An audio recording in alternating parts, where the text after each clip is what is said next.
I've got a tray of delicious roast pumpkin here, and in today's video we're going to build a roast pumpkin salad entree and serve it 3 different ways. Entree, first course, appetizer, hors d'oeuvre or starter. Different countries refer to these by different names. Here in New Zealand, an entree is the first course served before a main dish. This course can vary in size, weight and complexity, but whichever way you look at it, it's a great way to start a meal. Well, this roast pumpkin salad entree isn't going to make itself, so let's get into it. So I've got my tray of roasted pumpkin, which I've roasted with some oil, salt and fresh thyme from my garden. I've got some mixed salad greens, cranberries, feta cheese, toasted walnuts, some lightly roasted red onion and a shallot. For our vinaigrette dressing, I've got white wine vinegar, oil, salt and pepper, garlic, honey and mustard. Let's make our salad dressing first. We're going to make a simple vinaigrette. A vinaigrette is made of vinegar and oil. The basic ratio of vinegar to oil is 1 tablespoon of vinegar to 3 tablespoons of oil. This is just the basic ratio to make it coagulate and not have a curdled appearance. You can adjust these to suit your flavour preferences. For example, if you like it to be more zingy, then you could add more vinegar. I'm making this in a bowl with a whisk, but adding it all to a jar and giving it a good shake works equally well. Then you can add your flavourings. Mustard adds a lovely creaminess. Honey adds some sweetness and balances the vinegar. Garlic adds some oomph. And of course you can't leave out the salt and pepper to bring out the flavours.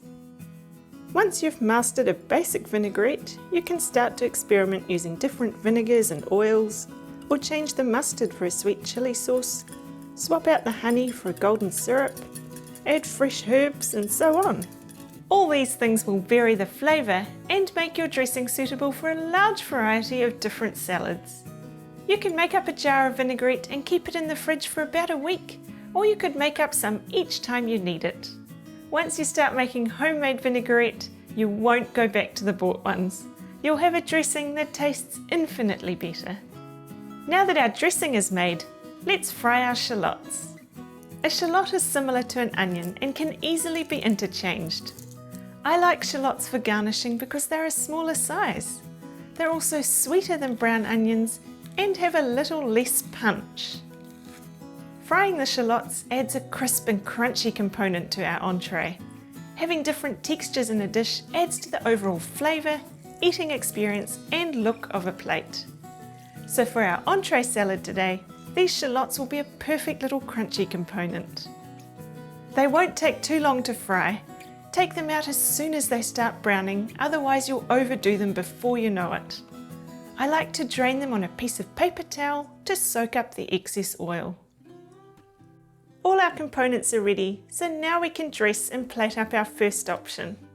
I'm going to get our little salad portion ready first. Breaking up the leaves a little, especially if they're quite big like these are, helps to keep the salad compact and tidy when we put it on the plate. Next I'll add the other components. We're only making 1 small portion, so we don't need to make this too big. Often with food, less is more. It's also a great idea to mix your salad in a separate bowl before putting it onto the plate. It keeps everything tidy and allows you to completely mix the dressing through. I'll add the vinaigrette and mix it just before I put it onto the plate. Balsamic vinegar is a lovely match with roasted pumpkin. This is a balsamic reduction. I'm putting it on the bottom of this glass and then we can make a rustic circle on the plate. Doesn't that look great? I've left the skin on the pumpkin, which adds to the rustic style of this salad. Adding the wedge standing up adds to the presentation by creating height. Now we can mix the dressing through our little salad and then form a small tiny handful in the bowl. Then carefully pick it up and position it on the plate. Add a few more nuts and cranberries if you want to, and then finally top it off with some of our crispy deep fried shallots. what do you think about our first option? Let me know in the comments below.